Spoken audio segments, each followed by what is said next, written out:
ഒപ്പം എന്റെ ഗുരുനാഥൻ കൂടിയായ സലീമേട്ടന് 1 കോടി രൂപയുടെ ഒരു സ്മാരകം പണിയും എന്ന് പറഞ്ഞു. പക്ഷെ പലർക്കും സാമൂഹ്യ മാധ്യമങ്ങളിൽ പെട്ടെന്ന് ഈ സ്മാരകം എന്നുള്ള വാക്ക് കേൾക്കുമ്പോൾ പ്രതിമ എന്നുള്ള രീതിയിലാണ് ഓർമ്മ വരുന്നത്. അതുകൊണ്ട് ഇതിന്റെ ആവശ്യകത എന്തെന്ന് പലരും ചോദിക്കുന്നുണ്ട്. അത് ജനോപകാരപ്രദമായ എന്തെങ്കിലും ഒരു കാര്യമായിരിക്കുമെന്നുള്ളത് നമുക്ക് വൈകാതെ തന്നെ പ്രഖ്യാപിക്കാൻ കഴിഞ്ഞാൽ സാമൂഹ്യ മാധ്യമങ്ങളിലെ ഈ തെറ്റിദ്ധാരണ നമുക്ക് മാറ്റാൻ കഴിയും. ജനങ്ങൾ നമുക്ക് തരുന്നത് അധികാരമല്ല, ഉത്തരവാദിത്വമാണെന്നുള്ള വലിയ ബോധ്യം നമുക്ക് ഓരോരുത്തർക്കുമുണ്ട്.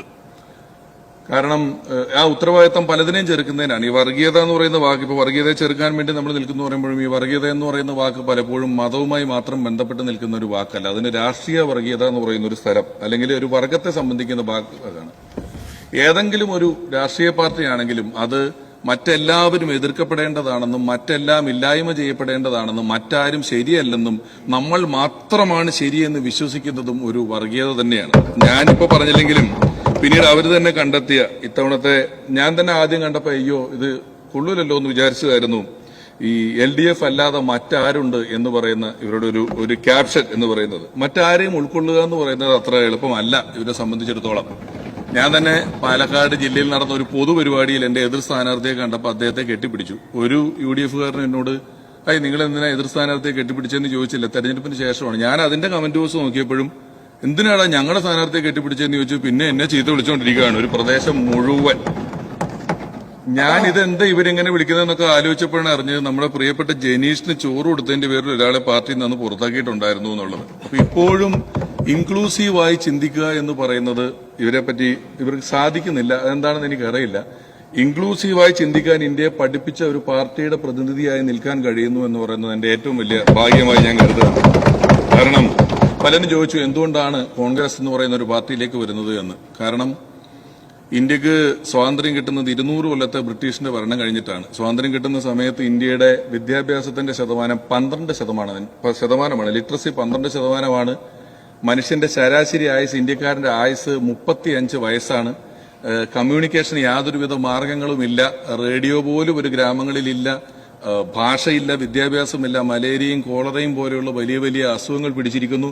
ആ സമയത്ത് ഇന്ത്യയുടെ ഏറ്റവും പ്രാധാന്യം അറിയിക്കുന്ന ലക്ഷ്യം റോഡുകളോ പാലങ്ങളോ ഒന്നും ആയിരുന്നില്ല. ഇന്ത്യ അത്ര വാഹനങ്ങളുമില്ല. ഇന്ത്യയെ നിവർത്തി നിർത്തുക, നേരെ നിൽക്കുക, നട്ടൽ നിവർത്തി നിൽക്കാൻ പഠിപ്പിക്കുക എന്നുണ്ടായിരുന്നു. അങ്ങനെ ഒരു ഉദ്യമം ഏറ്റെടുത്ത് 10-50 വർഷം കൊണ്ട് ഇന്ത്യയെ ഹരിത വിപ്ലവത്തിലൂടെയും വ്യാവസായിക വിപ്ലവത്തിലൂടെയും പഞ്ചവത്സര പദ്ധതികളിലൂടെയും നിവർത്തിയ ഒരു പ്രസ്ഥാനം. അങ്ങനെ നിൽക്കാൻ പഠിച്ചപ്പോഴാണ് BJP അധികാരത്തിലെത്തുന്നത്. BJPക്ക് അധികാരത്തിലെത്തുമ്പോൾ കയ്യിൽ മൊബൈൽ ഫോണുമായിട്ടുള്ള ഇന്ത്യക്കാരെയാണ് കിട്ടിയിട്ടുള്ളത്. 200 വർഷം ബ്രിട്ടീഷ് ഭരിച്ച ഇന്ത്യ കോൺഗ്രസിനും 54 വർഷം കോൺഗ്രസ് ഭരിച്ച ഇന്ത്യ BJPക്കും കിട്ടിയതുകൊണ്ടാണ് ഇപ്പൊ ഈ 10 കൊല്ലത്തിന് മുമ്പ് എന്താണ് ഇവരുണ്ടാക്കിയതെന്നുള്ള ഒരു ചോദ്യം എപ്പോഴും കാണാൻ സാധിക്കുന്നത്. ഈ രാഷ്ട്രീയത്തിൽ അങ്ങനെ പുതിയ ചരിത്ര നിർമ്മാണങ്ങളിലൂടെ അപഖ്യാതി പറഞ്ഞു വരുത്തുന്നതിലൂടെ കോൺഗ്രസ് എന്ന് പറയുന്ന UDF എന്ന് പറയുന്ന ഈ ഒരു പ്രസ്ഥാനം പാർശ്വവൽക്കരിക്കപ്പെടുന്നു എന്ന് തോന്നുമ്പോൾ പാർശ്വവൽക്കരിക്കപ്പെടുന്നവരോടൊപ്പം നിൽക്കുന്നതാണ് ഏറ്റവും നല്ല രാഷ്ട്രീയമെന്ന ബോധ്യമുള്ള എനിക്ക് ഒരു പൗരനെന്ന നിലയിൽ എന്റെ പൗരബോധത്തിന്റെ ഭാഗമായി ഈ പ്രസ്ഥാനത്തോടൊപ്പം ചേർന്ന് നിൽക്കുക എന്നത് ഏറ്റവും അനിവാര്യമായ കാര്യമായിരുന്നു എന്ന് ഞാൻ മനസ്സിലാക്കുന്നു.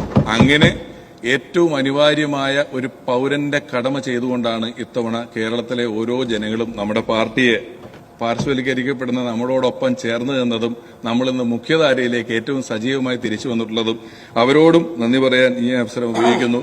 ബഡ്ജറ്റിനെ കുറിച്ച് ഉള്ള അവലോകനമാണ്. ബഡ്ജറ്റിനെ കുറിച്ച് ഇനിയും നമ്മുടെ തന്നെ പാർട്ടി അല്ലെങ്കിൽ നമ്മുടെ തന്നെ ബഡ്ജറ്റാണ്. അതിനെക്കുറിച്ച് ഇനിയും ഞാൻ ഒരുപാട് ഇവിടെ നിന്ന് പ്രസംഗിക്കുക എന്ന് പറയുന്നത് ഒരു നല്ല കാര്യമല്ല.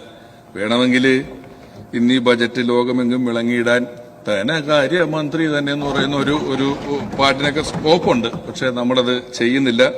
ഏറ്റവും കാര്യമായി തിങ്ക് ടാങ്ക്, ജെൻസി പോലെയുള്ള ഒരുപാട് വാക്കുകൾ മുൻപ് ബജറ്റുകളിൽ കേട്ടിട്ടില്ലാത്ത വാക്കുകൾ കേട്ട ഒരു ബജറ്റാകൊണ്ട് തന്നെ ഇത് കാലത്തിനൊപ്പം നിൽക്കുകയും കാലത്തിന് മുന്നേ സഞ്ചരിക്കുകയും ഒക്കെ ചെയ്യുന്ന ഒരു ബജറ്റാണ്. ഈ ബജറ്റിനെ ഞാനും ഏറ്റവും ഹൃദയപൂർവ്വം സ്വീകരിക്കുന്നു, സ്നേഹിക്കുന്നു. കടമ ചെയ്ത വഴിയും അല്ലാതെയും നമുക്ക് ഈ വലിയ വിജയം സമ്മാനിച്ച ജനങ്ങളോട് നന്ദി പറഞ്ഞുകൊണ്ട്, ഉത്തരവാദിത്വം പറഞ്ഞുകൊണ്ട് എന്റെ 2 മിനിറ്റ് ഞാൻ ദാനം ചെയ്തിരിക്കുന്നു. അപ്പൊ ഒരിക്കൽ കൂടി എല്ലാവർക്കും ഹൃദയപൂർവ്വം നന്ദി.